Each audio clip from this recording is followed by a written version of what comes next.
I had to do a double take today because today, Dr. Brad Spellberg, who is the LA County USC Medical Center Chief Medical Officer, he actually fessed up to something we all know but is seldom articulated by the professionals in the system, that our healthcare system sucks.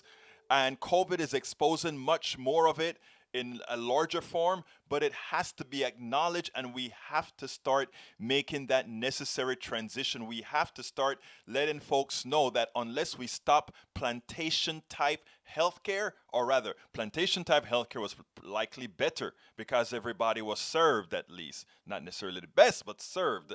Listen to him, and then we'll take it on the other side.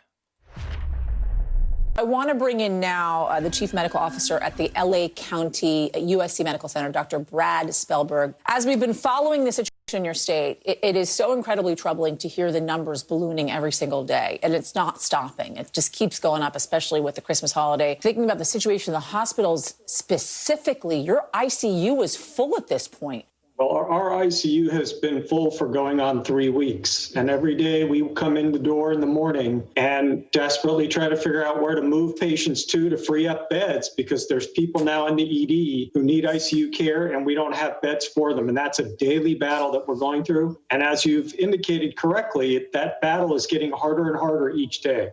So many physicians that I've spoken to that are treating COVID patients are most worried about offering suboptimal care because nurses and doctors and frontline healthcare workers are pushed to the brink, having to manage more patients at one time than they ever have before. Is that something that is happening inside your hospital? In most, if not all, hospitals in LA County now, ICUs and the intermediate level of care, called the step-down units, are beginning to move out of standard ratios of nurses to patients because space is not the problem.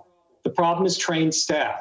It takes years to train an ICU physician. It takes months to years to train an ICU nurse. You can't just snap your fingers and will those people into existence. As patients flood the hospital, there's only so many of those people to go around. At some point they go out of what the normal expected ratio is for appropriate ICU care because you have no choice. This is why more people are dying every single day, because the hospitals are completely and utterly overwhelmed. It doesn't mean that we don't have incredible health care in this country and treatment, and we haven't figured out a way to actually treat COVID in a way and better know the virus, but because of the care. Well, the virus is what's causing the deaths, and I think we could quibble with the quality of healthcare in the United States. Many countries do it much better than us, and there's plenty of objective evidence around that. We could quibble with the quality of healthcare in the United States. Many countries do it much better than us, and there's plenty of objective evidence around that. And I hope after we get through COVID, we can have a real discussion over how to fix the broken U.S. healthcare system. Having said that, in point of fact, the real issue here is not even just about COVID patients. If you have a heart attack, or you get into a car accident, or you have a stroke, or you fall off a ladder, you're going to want an ICU bed, and you're going to want trained, highly experienced ICU nurses and doctors caring for you. And now you're going to be competing for that space with a flood of COVID patients, and there simply isn't enough expertise to go around to give everybody the care that in normal circumstances we would expect. Megan Fitzgerald, the reporter I was just talking to, spoke with a physician about rationing care. I know that the county health officials there have sent guidance out onto about how to ration emergency care. Is that happening in your hospital? The fear is that we begin having to ration appropriate care. We have not yet reached that point in my hospital, but we are heading dangerously close to the precipice on that. And there are many other hospitals in our area that have essentially announced that they have reached that step.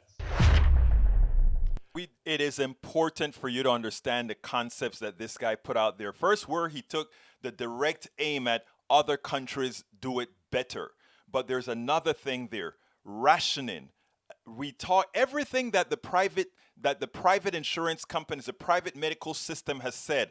The reason we don't want to have single payer, all the things that is wrong in this system are things that would be mitigated if we had single payer Medicare for all. If we wanted to have real health care access, then we would forget about the plantation type healthcare where Americans are asked to choose which plantation they want to have give them health care. Think about that. You don't have choices. You have the choice of which master you serve for your health care.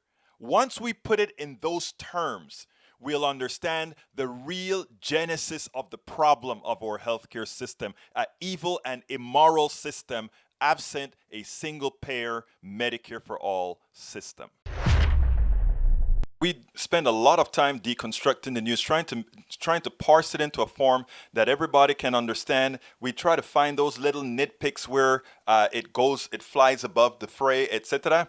If you really like these videos that we do, I want to ask a big favor. Please go ahead, number one, subscribe to our channel, and number two, please join if you can. Thank you so kindly for watching. Keep watching. Please remember to share. We must populate the entire internet with our progressive message, a message that we know is what most Americans say that they want. So help us, please join.